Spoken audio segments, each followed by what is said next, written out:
Beyond the gates, spoilers tease that when Hayley Hamilton wandered into the quiet, almost forgotten town of Marrow Creek, she wasn't looking for friendship, let alone revenge. She had been drifting for weeks, following the distant echoes of rumors about the Dupree family's shadowy past.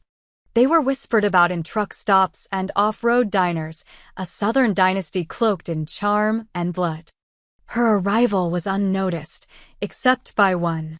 Leslie Thomas was already there, sitting in the dim corner booth of Rena's Diner, a greasy spoon famous for its crumbling jukebox and stale coffee.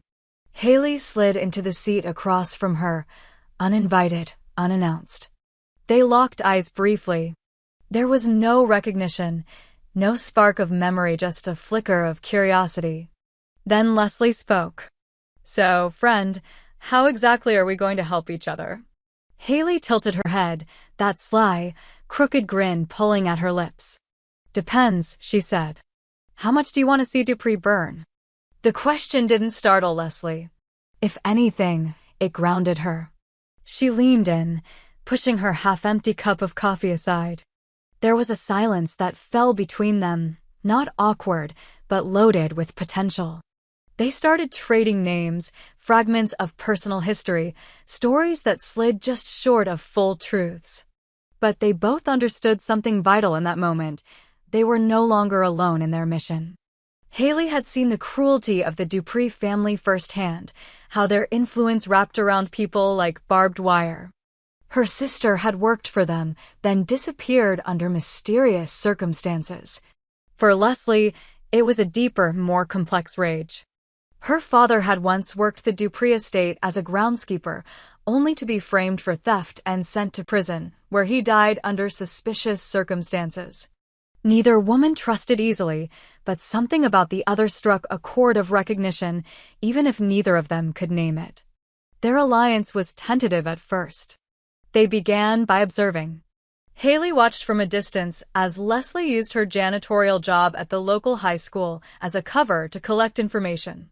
Dupree heirs sent their kids to that school. Teachers gossiped.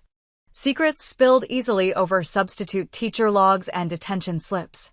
Hayley, meanwhile, charmed her way into the periphery of Dupree events, gala nights, charity balls, backroom poker games held at the old hotel. They began piecing together connections, names, habits, weaknesses.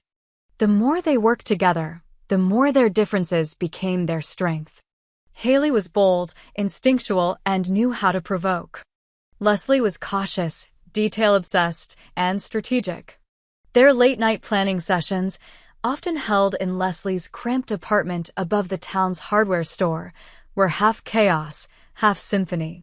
They argued. They laughed. They learned to trust. But then something shifted. It happened during one of their many planning sessions. Hayley had been rummaging through a box of Leslie's childhood keepsakes, photos, charms, even a faded birthday card. Something shimmered at the bottom, a pendant shaped like a crescent moon with a red jewel at its center. Hayley froze. She reached into her own satchel and pulled out an identical pendant, the only thing her mother had left her. Leslie blinked. Her lips parted. She whispered, "Where did you get that?" "My mother gave it to me before she disappeared," Hayley replied slowly. The air in the room changed. Time hung suspended. They compared pendants, the craftsmanship identical, the wear on the metal nearly mirrored. It didn't make sense. They dug through letters, faded photographs, and fragments of family trees scrawled in the margins of forgotten books. Slowly, the pieces fell into place. Their grandmothers were sisters, separated after a feud and never reconciled. Their mothers had each chosen different paths, different fates, but the blood was unmistakably shared. Leslie reached for Hayley and embraced her. It was awkward, trembling, and fierce. Not only were they bonded by purpose now, but by blood. Cousins. Sisters in spirit. The revelation only sharpened their resolve. Their target was Emery Dupree, the oily, politically connected patriarch of the family. He operated with impunity, hiding his sins behind charitable donations and local influence. Hayley and Leslie began to orchestrate a psychological campaign, leaked documents, whispered rumors, anonymous tips. They tapped into the darkest aspects of Emery's past: his mistresses, his bribery network, his penchant for erasing problems through offshore connections. The first success came when a local reporter, long dismissed as a conspiracy theorist, received an anonymous package of evidence. Photos, bank slips, illegitimate birth certificates. Emery's foundation was shaken, but not yet broken. It was just a warning shot.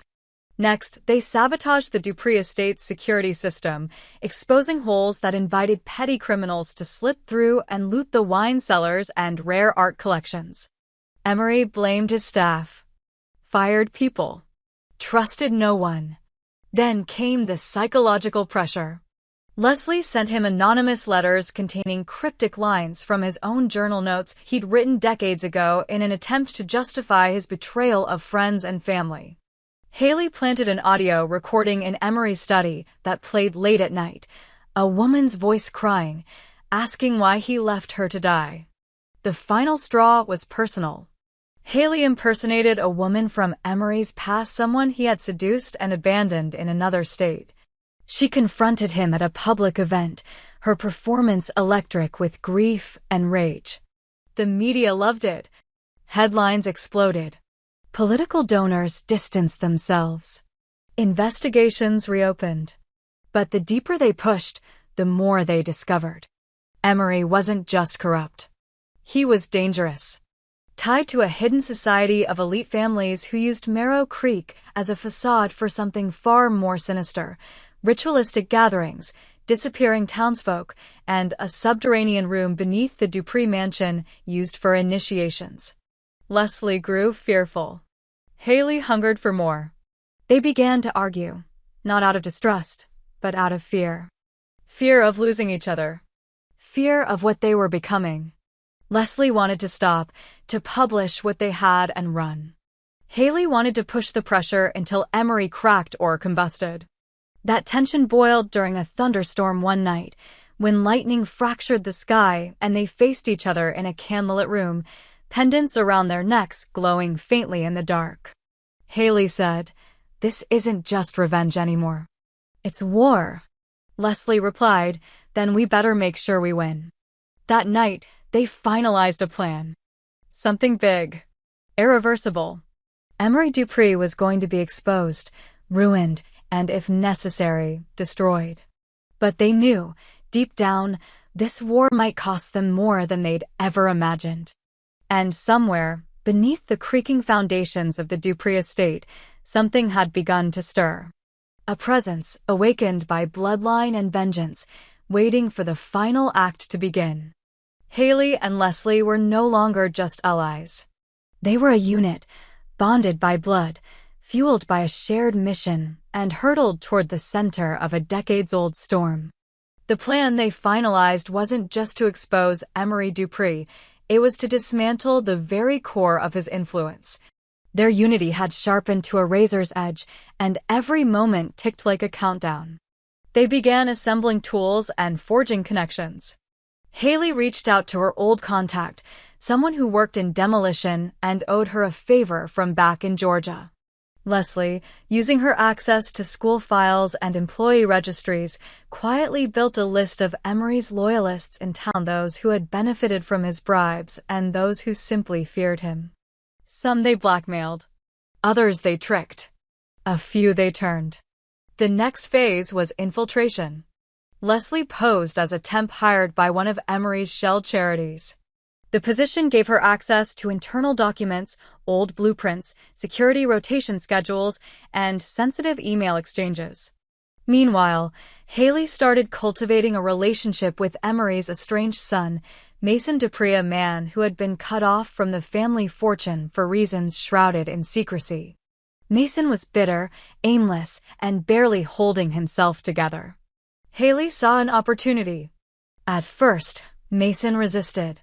He remembered his father with a mix of reverence and terror. But Hayley, relentless and skilled at unraveling people, peeled away his defenses. She revealed fragments of truth, The forged donations, the property seizures, the discarded mistresses. Then she showed him the pendant. It glowed faintly in the candlelight of his trailer, and Mason asked the question they'd both been avoiding. What the hell is this really about? Hayley didn't give him the full answer. Not yet. But it was enough to drag him into the gravity of their plan. Meanwhile, Leslie uncovered something terrifying buried in an archived folder labeled Covenant Protocol. It wasn't about finances or blackmail. It was ritualistica manual of sorts, written in encoded language but unmistakably linked to bloodlines, symbols, and invocations. The Dupree dynasty had used more than money to control the town. They'd used fear. Occult fear. She brought the file to Hayley. "This isn't just a family business," Leslie whispered. "This is a cult." They pored over the documents. In them, a repeated phrase stood out: "The gate opens only through blood." At first, they dismissed it as metaphor. But the deeper they read, the more it became clear that something had been buried beneath the mansion, not just secrets or a vault, but something living. Or at least once living. Emery Dupree had written in the margins of one page, "When the heirs converge, the gate awakens." Hayley and Leslie exchanged a look. The pendants, the sudden flicker of light when they were together. The way they'd found each other against all odds. They weren't just cousins. They were the convergence. It changed everything.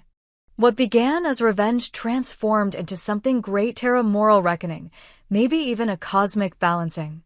The plan had to evolve. They needed to get into the mansion's undercroft. The blueprints showed a sealed chamber beneath the main hall, once used as a wine cellar, now marked off with steel doors and biometric locks. Only Emery could access it. Mason became the key. Leslie fed him lines, and Hayley coached him into a controlled confrontation with his father. It took place during the family's annual masquerade gala, held in the mansion's marble-floored ballroom. Mason, playing the role of the prodigal son, demanded to be acknowledged. Emery, dressed in crimson robes beneath his tailored tuxedo, sneered. But Hayley, hidden in the crowd, had activated a hidden microphone linked to the estate's speaker system. Their argument spilled into the room. "You think you can lock me out of everything? You think I don't know what's down there?" Gasps rose from the guests. Eyes shifted. Emery tried to shut it down, but it was too late. The illusion cracked. While the crowd buzzed with speculation, Leslie used the distraction to bypass the mansion's outdated fire control panel and trigger an emergency lockdown override. Doors opened that had been closed for decades. They descended together, Hayley, Leslie, and Mason. The chamber reeked of damp stone and something fouler. At its center was an altar carved from obsidian, ringed with ancient markings matching those in the Covenant Protocol. And behind it, a door. Not a vault door. A gate. The pendants burned hot against their skin. The markings glowed faintly. The gate pulsed. Hayley reached out, but Leslie pulled her back. "We don't know what this does," she said. "What if this is what he wants?" Hayley hesitated. She could feel something in her chest, a tug, almost magnetic. Then a sound behind them. Emery. He stood at the top of the stairwell, his robe now fully visible, symbols stitched in gold thread. He held a blade, ceremonial and old. He wasn't there to stop them. He was there to complete something. "You brought them together," he said. "You did exactly what I needed." Panic seized Mason, who tried to charge his father, but Emery raised the blade and forced him back with ease. Hayley and Leslie positioned themselves between him and the gate. "It doesn't open unless you spill blood," Emery hissed. "But not just any blood. It needs theirs. Yours. Descendant blood." That's when it all clicked. The reason their mothers had been kept apart. The reason the pendants had been scattered. Emery had waited for this moment his entire life. Not to seal the gate. To open it. Hayley turned to Leslie. "We can't let him have it." Leslie nodded. Her voice trembled, but her resolve didn't. "Then we destroy it." They fought. It wasn't graceful. It wasn't cinematic. It was brutal. Mason wrestled the blade from his father, slashing at Emery's arm. Hayley tackled him, holding him down while Leslie poured lighter fluid across the floor and ignited it with a flare. The fire raced in a circle around the altar, illuminating the gate as it pulsed violently. Emery screamed, not in fear, but rage, the fury of a man who saw his destiny slipping. He called out in a language none of them understood, and the gate responded. A hum vibrated through their bones. Something ancient stirred beyond it. Hayley lunged for the pendants. She ripped hers from her neck and threw it into the fire. Leslie followed. The glow dimmed. The hum faltered. The gate pulsed once, then cracked. Smoke filled the room. Mason pulled them both out, coughing, dragging them up the stairs as the chamber below collapsed into itself. Emery's screams faded into nothing. They barely escaped. The mansion burned, consumed by flames that licked the sky. The guests had fled. Sirens wailed in the distance. Fire crews arrived too late. By morning, the Dupree estate was ash. The media swarmed. The town buzzed with theories, insurance fraud, a family feud, maybe even arson. No one could prove anything. The documents Leslie had released ensured Emery's empire was shattered, his name forever linked to corruption, possibly madness. But Hayley and Leslie knew the truth. They'd stopped something ancient, something evil, from escaping. They also knew it wasn't truly over. The gate was broken, not destroyed. And deep in their bones, they still felt the pull. Something had been waiting. Something still remembered their names. But for now, they had won. Not with magic. Not with violence. But with trust, courage, and the unshakable bond of family found in the unlikeliest of places. Together, they disappeared from Marrow Creek. No one saw them go. No one knew where they were headed. But if danger rose again, if any trace of Emery's legacy tried to claw its way back, they would be ready. And this time, they wouldn't just fight to survive. They'd fight to end it. For good.